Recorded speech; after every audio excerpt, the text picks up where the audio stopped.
Hi everybody, my name's Tyler Casey and I'm the author of Disability in Me, and today's guest is Maria from New York. Maria, if you want to introduce yourself.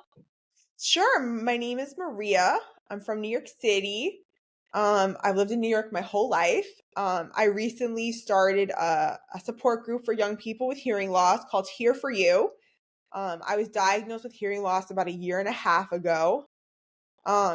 And I really found that there was a need and a space for young people with hearing loss between the ages of 20 to 45. So I started a monthly support group starting back in August. So it's been awesome. It's been awesome. So yeah, I met Tyler because I was reaching out to different people on social media that were hard of hearing and had the experience of having hearing loss, and just being able to connect with them and be able to hear about their experience, strength, and hope, because I really believe that we heal in community, and I needed to find my tribe in order to do so. So I'm really excited to be here. Oh, bless you. I'm so excited to have you here, Marie, because we've spoken a few times now, and every time we FaceTime with each other, our conversations go on and on, don't they? So shall we pick off where we left off then, just prior to then the recording started? So you was talking about the grief that comes with hearing loss. Yeah, I think for me, grief has always been something that I've experienced grief at different points of my life with mental health and other things. But I think with hearing loss, I've experienced grief in a whole new way, right? Because with hearing loss, you have ongoing grief, and it hits me at different times. So I've had to learn different ways to do that, to kind of grieve the losses that that have occurred because of my hearing loss, right? Because of the change, because of the switch. I can't just so for me, my outlets have been poetry, and they've been art therapy, and they've been collaging, right? But I've had to figure out other ways to express my pain. So my question to you, Tyler, is how have you had moments of grief during your journey, and how have you managed that? All right, so that was a really, really interesting question, that, for me. So I think, fortunately for me, because I was so young, I was 6 or 7 when I first found out that I was hard of hearing. So I've kind of grown up with that and not known any different. But the hardest thing that's been for me is other people's perceptions or misperceptions about hearing loss, and even about me personally, the fact that I talk the way that I talk, I vocabularize things properly. I don't have the deaf accent that people associate with being deaf. And the reason why I don't have all of that is, from a very young age, I had to learn how to talk properly. People held me back in school, teachers held me back, and they helped me to speak properly, helped me to pronounce things differently. Whereas perhaps, so if I'd have known that I was deaf from an earlier age, then my teachers then probably wouldn't have put that effort in to install into me on how I should speak correctly. Do you know what I mean? Yeah. And I think if people had known earlier that I was hard of hearing, they would have just left me to it and left me as being the kid, with the deaf accent sort of thing. I think the treatment, once people find out you are hard of hearing, the treatment that you get is very, very different. Would you say the same there, Maria? What do you think? Yeah, I think, people don't really understand what hard of hearing means, right?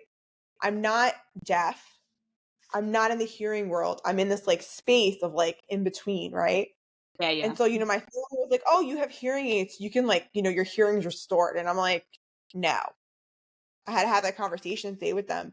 They enhanced the hearing that I have left, which is 50% in both my ears, but they don't give me the experience that I had before. It's Yeah. very, very cool, right? So, and I think all of the work and support that you need to be able to be in a world that was not created for people with disabilities. It's not created for accessibility, right? It's not. It's not Right? So very true. we have to make our own space where one does not exist. Absolutely. You've hit the nail on the head there. That is so, so true. But of course, so that is what you're helping to achieve now, though, isn't it, with your support group, isn't it? Yes. We actually just did a workshop on grief. I did a writing workshop on poetry on grief, and there were 2 prompts that were given, and one of the prompts was, if your grief was an object or a creature, what would it be? And write about it, right? That's Um, amazing. and the amount of pain and the amount of emotion that came out of that for the individuals in that group, where we could collectively come as a collective, was unbelievable. It was unbelievable. Brilliant. I would say, so, and it's a heavy subject. So we're doing another one in February on healing, right? So I split up into 2 parts because I think a lot of times writing is not seen as a medium that people don't always use. So it was great to give people that space to do that, because I don't think any of the individuals that came to the group have ever had that space to do that. Yeah. That's brilliant, is Yeah. that? And what, Maria, then have you learnt then by hosting this group then, and all the different people you've met in these groups? What things have you learned that you didn't know before? I think for me, the biggest thing that I did not know is I knew there was a need, but I think the emotional need for community, and that the hard of hearing, especially young people, are so isolated. There's no place to go. No. And I think seeing that during the group and seeing how people can connect with each other, like there were several people in the first group that had their cameras off. And then in the second group, they had their cameras on. And we really started to connect as a community. Absolutely. It's because I completely get that, because I feel like when you are hard of hearing, you are kind of stuck in this kind of space of society where you don't kind of fit into either or community. You feel isolated, you feel by yourself. I know when I went to a place near myself called the Deaf Village, I thoroughly loved it. And I remember growing up throughout high school, being the kid that wore a hearing aid, going through all of the hearing problems that I had and issues with my hearing aid as well that I had at the time. And when my hearing aid was whistling and I didn't know what was going on, when it was breaking, when it was running out of batteries, when there was something that was going on, I didn't know how to fix it. But I was also surrounded by students and teachers that also didn't understand how to help me. So I was so on my own and so by myself. And then when I finally went over into this deaf village, I was surrounded by people who got me. And I finally felt like I belonged somewhere, and I was around people that understood me. And I wasn't the only person in the room that was kind of banging my head against the wall trying to get people to understand me. I didn't need to try and convince them to understand me because they just got it. And I love the fact that you're creating a safe space for people of our community to be able to do that.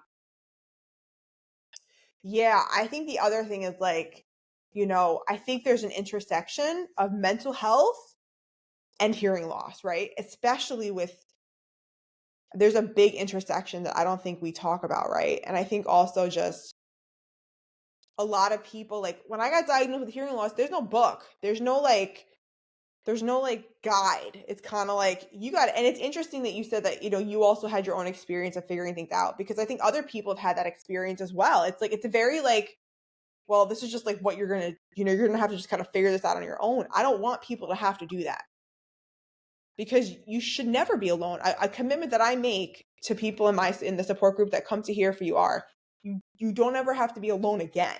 That's brilliant, yeah. And people need that. People do need that. They need it, I think, more than what people actually realise as well. There's just not enough support out there, unfortunately. There's just not, is there? There isn't. But I think the beautiful thing is that there is different types of resources. They're just not aggregated in one place, right? So it's like, I think for me, my goal with Here For You is to also bring resources in, right? Like there was a woman that I connected with on Instagram, actually, and she wrote a book for families of individuals that are hard of hearing, and the book is brilliant. It's short, That's it's to amazing. the point, but imagine being able to give that to a family member, right?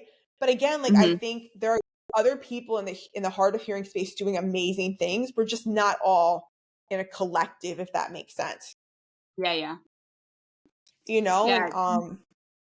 yeah, I think like even in my own experience, right? Like when I leave the house, right? I need like a battle plan, right? Because I can't just like get up and go, right? I have a little like survival kit that I have with like my hearing loss charger, a band that I can put around my hearing aids if I go to the gym. Um, things that cover my hearing aids if it gets sweaty or it's raining. It's like, but again, I had to learn. I have hearing aid insurance. There are all these things that I didn't know about, but had to kind of learn about. And the professionals that are serving us don't share that information most of the Yeah, time. no, that's very true. Do they not share it because are they fully aware of it? What do you think? Are It's they interesting. fully aware? It's interesting because so the audiologist that I see is wonderful. I love my Mhm. audiologist, but she also was seeking resources on how to better serve the hearing loss community. And I directed her to a podcast and she listened to it. And she also told me about hearing aid insurance after I lost my hearing aids. And I'm like, it would have been nice to know that beforehand. So I could have like, saved, So I think it's like a lot of them don't know the information. Yeah. And it's interesting because she as an audiologist told me she's seeking them, but they're just not like as professional development for audiologists, it's not part of the curriculum, like as you like learn about hearing loss. Mm-hmm. And it should be though, shouldn't it? It really should be. It should be like there should be like a course, right? Like if you're an audiologist, it's also about like the hearing loss resource course or something. Something like that. Where like Exactly, yeah. yeah. I mean, it should be part of like the continuing professional development, though, shouldn't it? Find out new things that are happening in the hearing loss world. Find out new ways to improve, to better serve, new resources, better equipment, all of these things. I do think that there's a gap in the market with us being part of the hearing loss community and also the professionals that we go to for help. What was your going a bit back Yeah. a bit earlier in your life? So prior to then having hearing loss, then what was the rest of your life like? Did you go through life completely fine? You had hearing, etc., etc. It's interesting because my mom and my parents obviously know me best. They said, you've been losing your hearing for years, like over time. Yeah, It just was never significant to the point to where like I really noticed it and was like, oh, I should probably go get this checked out. Right. yeah, So I think it happened over several years, yeah, And so I think my life before I had hearing loss, part of my journey was mental health, right? So I had a couple of like different significant journeys with that, right? And yeah, I think beforehand, I took a lot of my senses with hearing loss for granted, and I was very active. Um, I had the luxury of, I feel like, planning my life in a way, I guess, in which I didn't feel like I had so much unpredictability in my life as I do now, if that makes sense. yeah. That makes complete sense. Mine naturally was the same, Maria. My Yeah. I was born deaf in my right ear, but my hearing in my right ear just continuously though gets worse. So I still have to go for reviews and regular checkups. And yeah, there's been so much that happened throughout my teenage years as well. I had to have a bone taken out of my ear, the mastoid bone. I had to have that removed. So yeah, it's just it is really really terrible. It's almost it's a debilitating illness that'll just never go away, isn't it?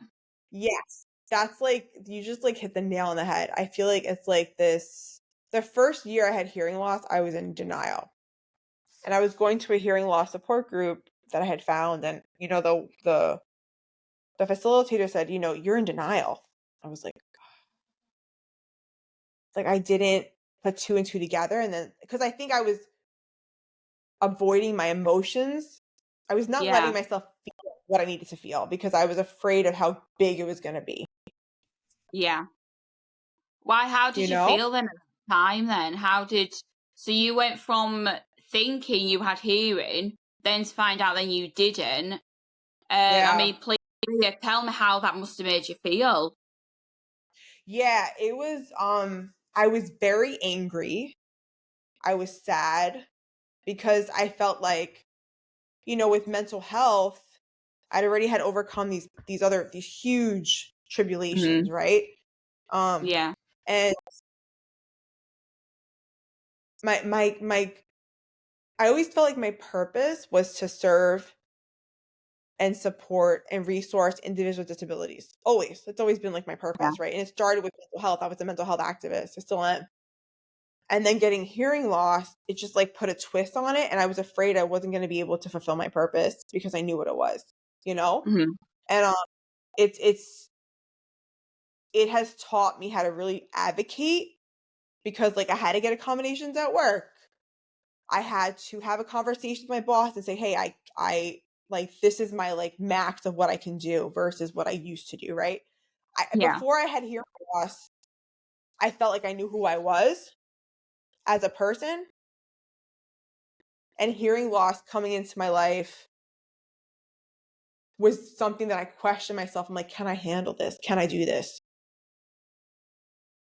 So it sounds like it really though took its toll on you then mentally. I mean, I do just sympathise with you. I can't ever understand.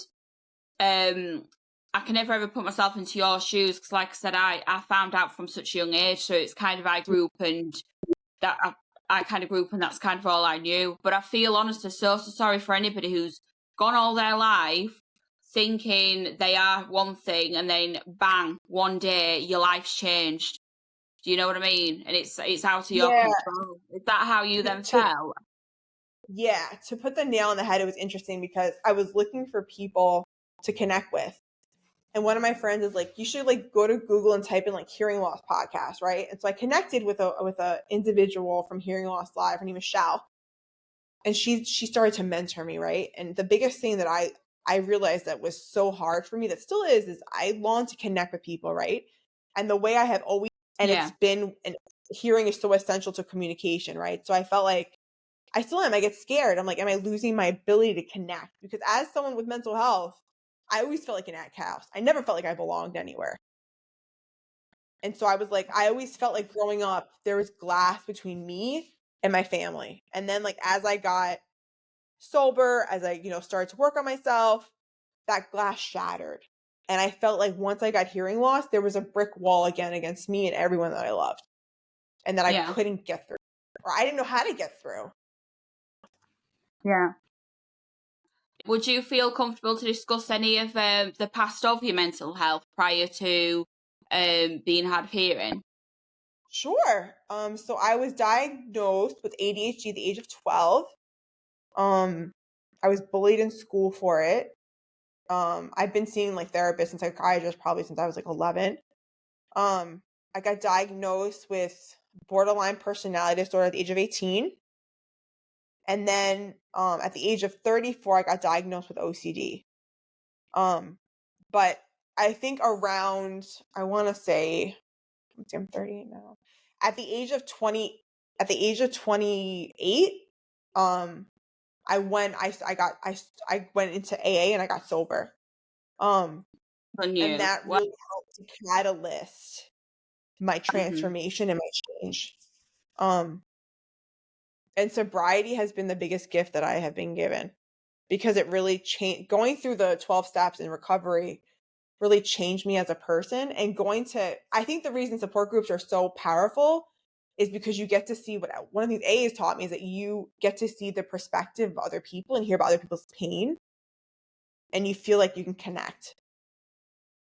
Brilliant. So yeah, so I think going into AA and just moving through that program spiritually and getting a new foundation for how to work with life has really actually given me a leg up with my hearing loss because I've learned what support means and I have extra tools at my disposal and support. Yeah.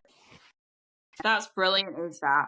So looking back then on the journey then that you've been through up until where you are today, do you still see some of the people that did all these bad things to you back in your past, whether it was high school or even just in life? Do you still see them? Do your paths go across with them?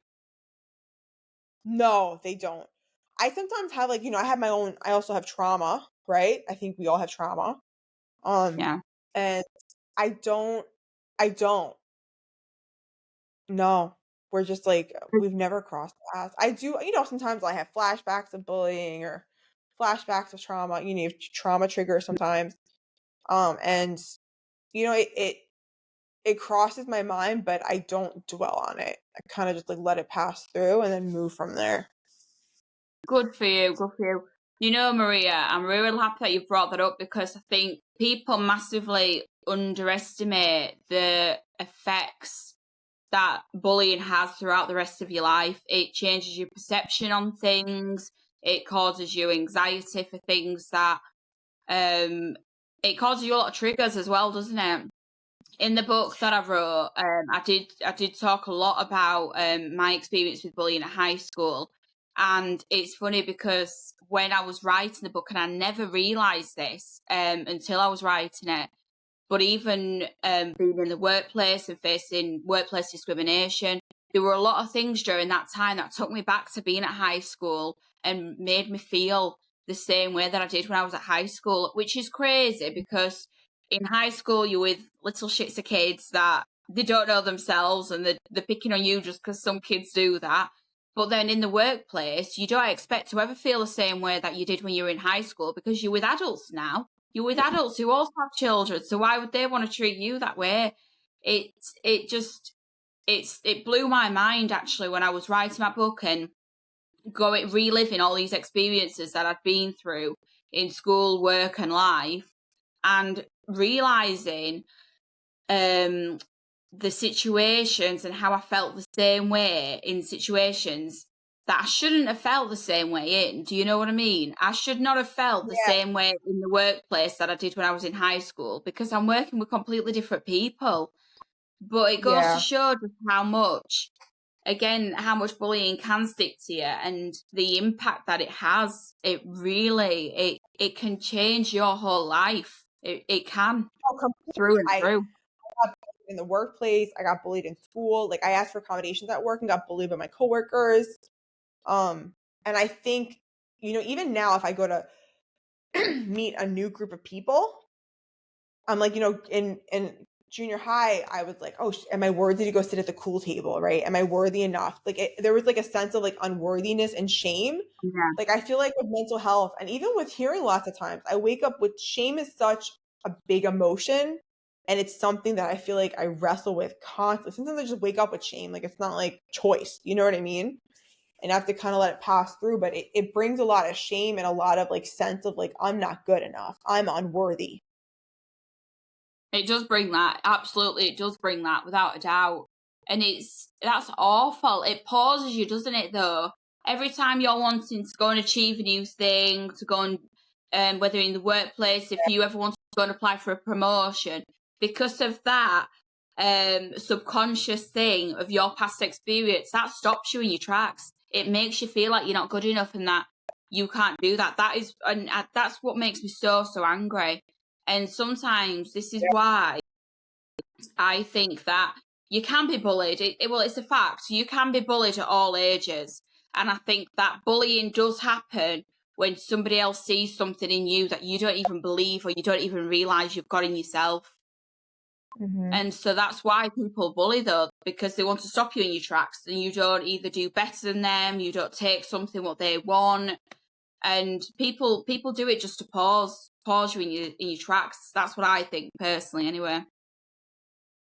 Yeah, I think people that bully other people, like they're sick and suffering. They have their own issues, but it's also like you don't know the effect that you have on someone. Like you never do.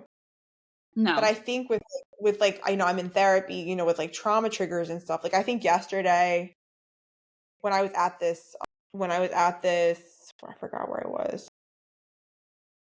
Anyway, I was out and something reminded me of not being part of something or not feeling belonged and like being part of a community that because I've my hearing loss, I'm unable to connect with them in the same way. And it's a community that I really loved. And it really made me feel like, oh, like I don't belong anywhere. There's no place for me. And I think with my trauma triggers, it's like I'm more like I don't know, when I have a trauma trigger, I feel kind of like disoriented a little bit, like I need to somehow get grounded again. But I'm Yeah. more aware of it now, so it's like that just being disoriented kind of doesn't last as long, and I think it's the awareness of it. Like, they have this thing in AA where it's like look at the past and then get the hell out of it, right? So it's like, Yeah. you know, um but it is very, I think when I have a trauma trigger, it's very hard for me to be present with my life. It's very hard. Do you feel like you're almost a prisoner within yourself, kind of, when that moment happens? Yes. And I feel Mm. like I'm in my own self-constructed prison that I don't know how to break out of. Yes. Yes. Mm. I completely, that bit I can actually somewhat relate to, because I'm not somebody that has particularly ever suffered with mental health. Not, I haven't done at all, but I do. When these triggers do happen, you do find yourself going within yourself, and you go back to that, and it's awful because it's victim mode, isn't it? And kind of survival mode, and how can I do this? And you start questioning. If I don't belong here, then where do I belong? So, and Yeah, it's because I really, think having hearing loss, there's trauma there. There's trauma with hearing loss, even without yeah. all the other stuff. It's Hmm. traumatic. Hmm. Like when I first got diagnosed, or even I forgot where it was, like even being home and taking my hearing aids out, I can't hear the cars in the street. Yeah. That was I'm the like same. that was like that was a big wake up call. I was like, "Oh."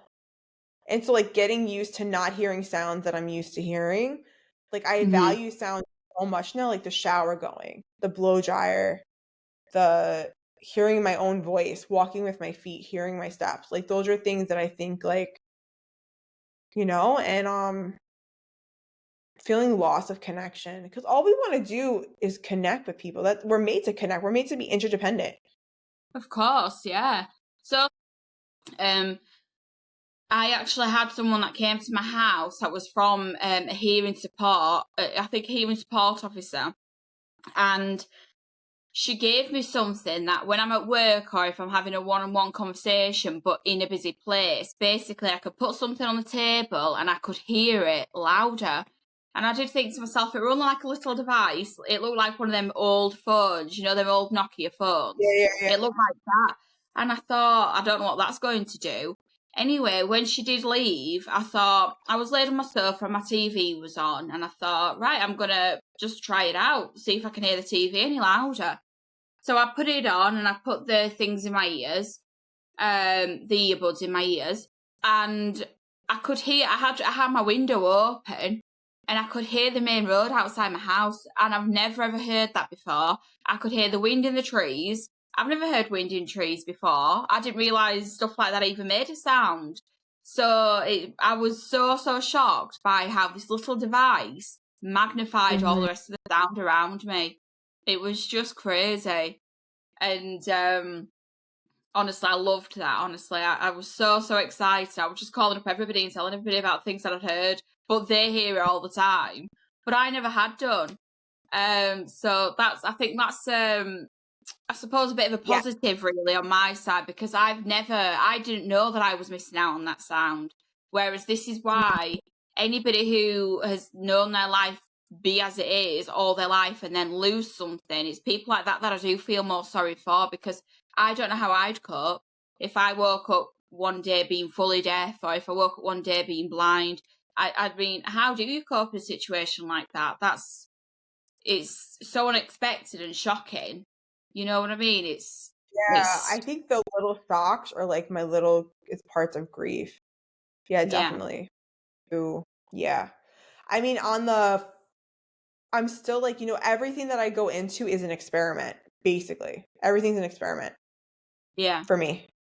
And I think for anyone that's hard of hearing, because you're like, how is this gonna go? Like I went to a restaurant yesterday And it was so noisy, and it was so hard for me to hear my friend that was speaking, but I heard it for the most part, but there were some parts of it that I couldn't hear.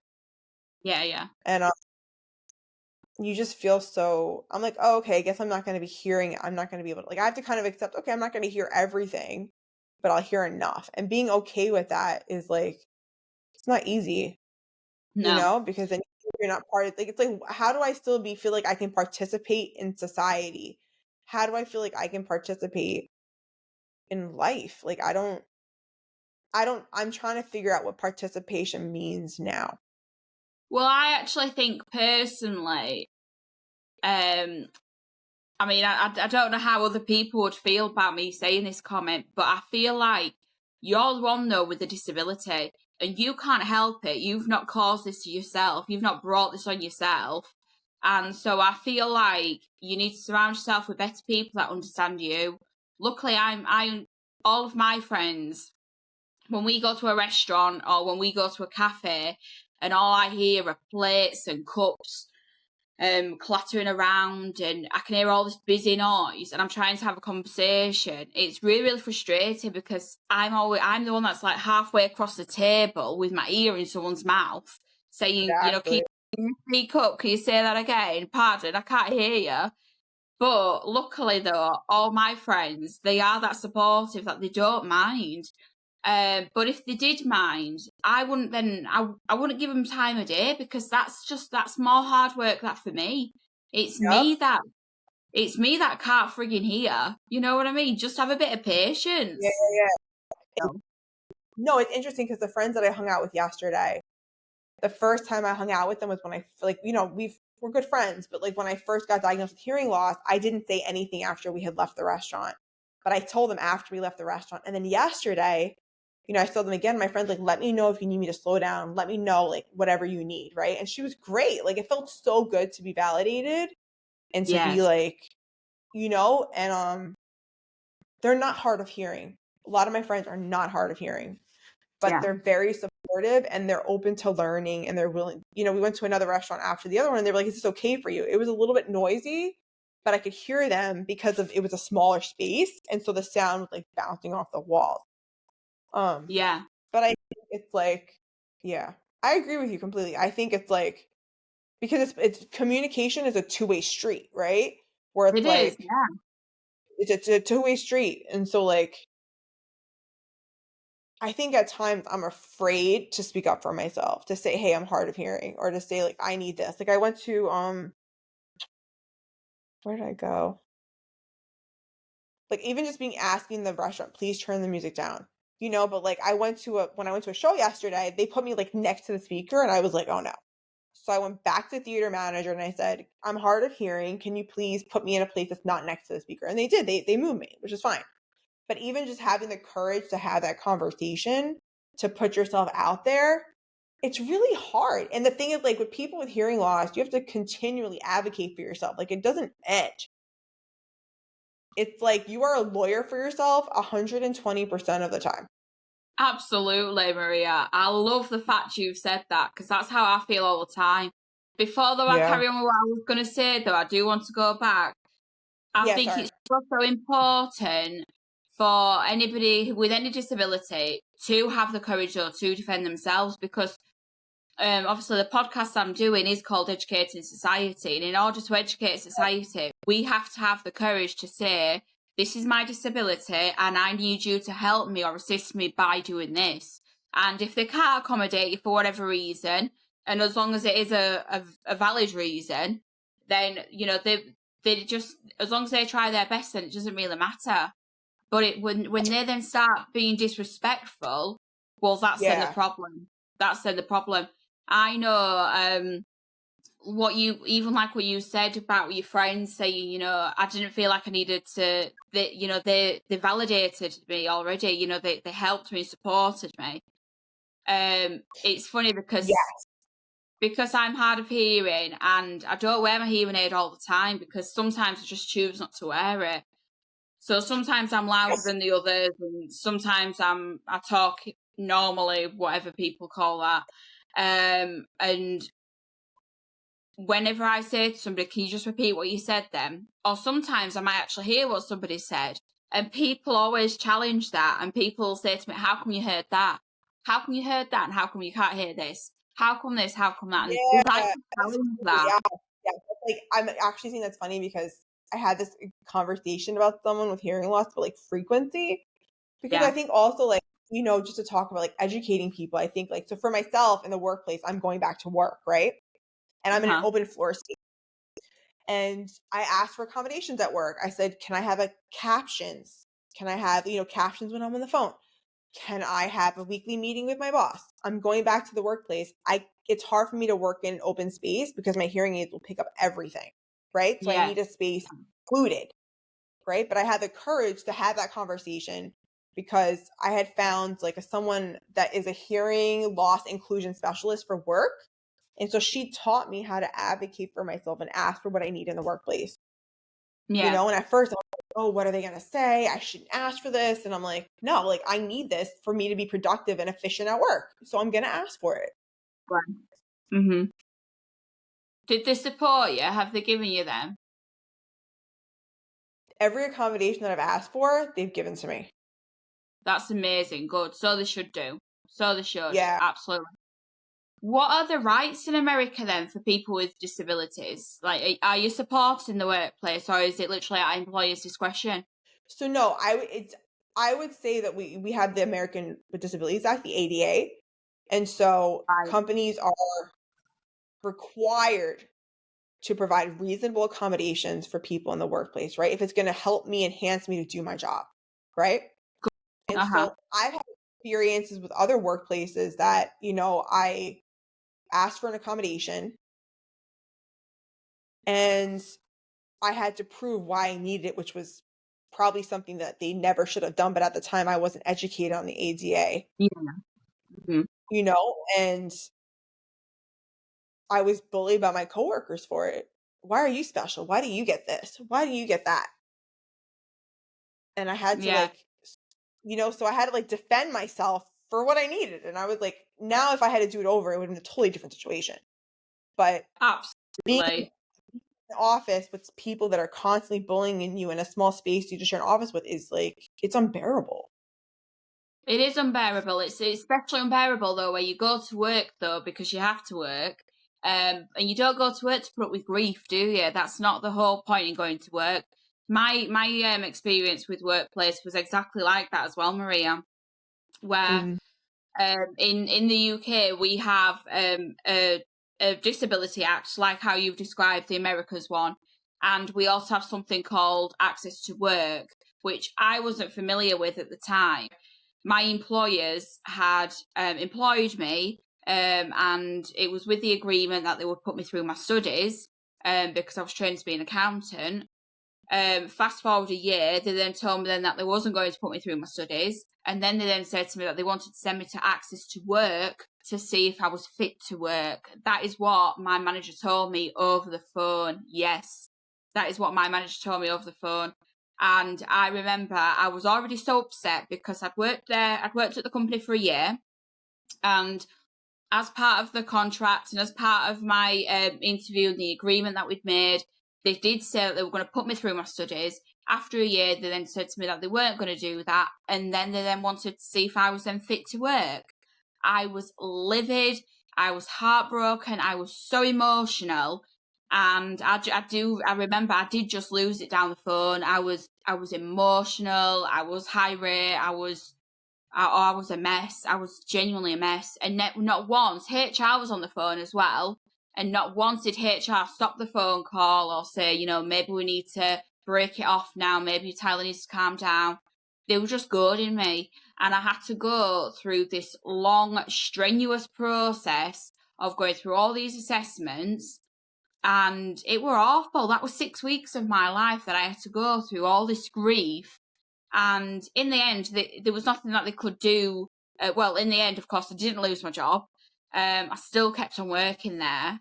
But in the end, Access to Work did offer some supportive aids. However, I couldn't actually use those supportive aids at work because of the online system that the company had at the time. So I'd gone through this very, very stressful, very, very intrusive, upsetting process for no reason. But actually, I do know the reason. The reason for the company's reason was because they wanted to get rid of me.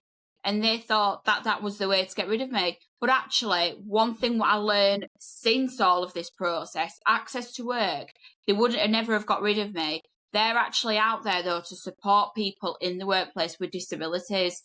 So, yeah, it completely backfired on that company. And it didn't make them look very good for doing it either. I mean, yeah, it was just terrible. It still hurts me even now, because how dare them do that to me? How dare they? I've worked all my life, and because they didn't think that I was capable of doing the job, they wanted to get rid of me. It hurt me so much. But unfortunately, that is something what us people with disabilities, we have to face in the workplace, don't we? How wrong is that?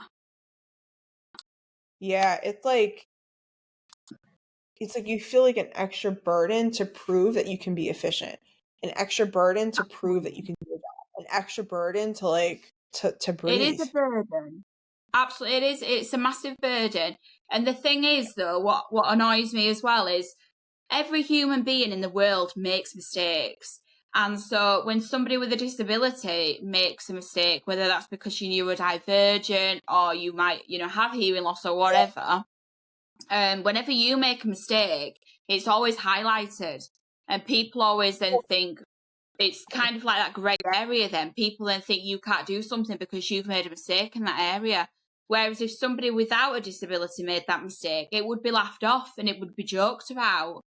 We make a mistake and that's it. People will always remember that we made that mistake. Yeah. Yeah, people don't, what I've learned is that people don't care about what doesn't affect them until Yeah. it affects them. Yeah. Right? So it's like, how do you participate in a world that you want to be part of that wasn't created for you to be part of it? It's like, I think the way to do that, which isn't something that we can enforce, but but what needs to happen is other people around us need to be willing to educate themselves. That's what needs to happen. But we can't make people be educated. We can only try to assist them and to help them, and we have yeah, to be open in like some way, so we can teach them, like, my disability affects me in this way, my disability affects me in this way. We have to be open to have these conversations, but they also have to be open to listening, to respecting us, and to be supportive. yeah. What's interesting is, like, whenever I go to one of the things I do is I raise awareness around hearing loss through my poetry, right? And I just finished a piece that I was doing on my grief on hearing loss, and I read it for the first time in front of an audience. And like, I had, whenever you say you have hearing loss, you're losing your ability to hear. The room just, Yeah. like, you can't hear a pin drop. It's like, and I had people come up after me and say, like, we didn't realize that was, you don't see that very often. People are not talking about this subject, right? But it has to be said. But every time I read a poem, it's like, it kind of brings me back, because it brings up all these emotions. So it's like, Yeah. emotionally, it's work for us to do this. It's like, you have to first educate yourself, and then you got to educate everyone around you. It's like a double whammy. Yeah. And it's hard work, though, isn't it? It's hard work. So we've always got a fight in our hands somewhere, haven't we? Yes. I also, like, have realized that, like, okay, like, I can, like, Shell has taught me that she's from Hearing Loss Live. They do free workshops for families on hearing loss and people that are hard of hearing. They also have a lip reading class, which is really cool too, which I'm gonna take. Yeah. But she's taught me there's always a way. There's always a workaround, right? And, like, Yeah. that for me is hard to, like, figure out, because sometimes I don't want to work around. I just want to, like, No. go, You do right, but absolutely. yeah, but so some of the highlights of, like, not, but of new things that I've tried is, like, okay, so, like, I did some, the gym is a very big part of my life, right? Very big. Like, working out was important for me. Just want to kind of share this because I think it's important. Mm. And So I kept looking for different types of classes that I could take, right? Do they wear a microphone? Are they inclusive? Like, so I sent out an email to like 8 different gyms, right? And I said, do you play loud music? Can I wear my hearing aids when I work out? And so I had 8 gyms. I had maybe 6 respond back to me and say they play loud music, and 1 that didn't. And I went to the gym, and it was a really good experience. Like, I tried lifting for the first time with barbells. It was awesome. And I got to wear my hearing aids. Like, it was great. You know? And Mm-hmm. Is that now then your new regular gym then because of such a positive experience? Yeah, I'm gonna start doing it, I think, because I loved it. It was like I didn't even think about my hearing loss while I was there, which was great. And the second thing is like yoga, right? So I asked one of my friends, typically in the United States, yoga is like the poses constantly change, right? Every class is different. But my friend was telling me there's a type of yoga that you can do that's the same thing every time you go. So I went to that class and I was like, oh, there's predictability. So even if I'm not wearing my hearing aids, I know what's coming. So I can do that. So it's like finding little things like that, like persevering has been helpful. Yeah. Good. Because that's what makes it inclusive though, isn't it? Yeah. And that's what we need, more inclusive spaces. Yeah, but I think it's also important for us to do the research to find these spaces so that they can become inclusive. Absolutely. Before, though, we actually end the FaceTime, Maria, I do have one last question for you. Yes, for anybody younger, what advice, though, would you give them? Anybody that's younger, whether it was your younger self, somebody who is younger but has faced the same experiences that you have, what would you say to them now? I would say to them, you're stronger than you think you are. There's going to be times when you have to hold on like hell emotionally. I would say that you're worthy of support, so build your village. And I would also say that embrace the transformation that you're going to go through and be proud of who you are. You should always be proud of who you are, absolutely. Because the thing is, though, everybody's got a skill that somebody else doesn't have. What else then have you got planned? So today I am doing like meal prepping, and I'm going to probably hit up an AA meeting. I got to do some like, work stuff, but I'm really like doing self-care to do some collaging. Yeah, because I have art therapy this week. So, yeah, definitely. I love that. I absolutely love that. So when you do like your collaging, your art and your poetry and stuff, does that really help with your mental health, with any grief that you've got? Yeah. Get everything out. Yes, because I think it's important for us to be heard. You're making a declaration of like, here, I am owning my space. I am owning who I am. Yeah. I don't think people write down the thoughts and feelings enough. Do you? So it's funny. I've been avoiding journaling but I'm like an avid journaler. Like I journal all the time, but I haven't for the last 2 weeks because there's been some emotions I've been avoiding except until this morning. So I think that my therapist has me do this thing called ventilation writing, which is like 10 minutes, write down whatever you want, and then you rip it up. And that actually has been really helpful. So that's been good. That is really, really good. Yeah, I think more people need to use the power of the written word. Because once you get something out there, though, it is a form of therapy, though, in itself, isn't it? It is, yeah. And I think it's important to find the kind of therapy that works for you. Like I'm doing art therapy and also regular talk therapy, and both of them together are really helpful. I've done a few different types of therapy. I've done CBT, have you heard of it? Something about behavioural therapy, I think it is. It was nice, it was good, but I think my favourite type of therapy is definitely a talking therapy, really, because I like to talk about things. And Me too. Then even for people who aren't willing to have a conversation, I think writing therapy is definitely a good thing. Never be scared to shout out loud. Well done, Millie. Millie says, "Don't never be scared to shout out loud." Funny, adorable. Yeah, so absolutely, yes. I think there's a lot to be said though about the written word, isn't there? It's very, very powerful. Yeah, it's very powerful because that's what I love about the poetry open mic space, because vulnerability is it's expected. There's no shame. Yeah. Absolutely. I love the fact you've said that, because the thing is, you're all there though for the same reason though, aren't you? And so everybody's written down their thoughts and feelings and put it onto paper there, really. Isn't that right? Am I saying that right, do you think? Yep. So Yeah. it's like, it's encouraged. Radical honesty is encouraged. Yeah, brilliant.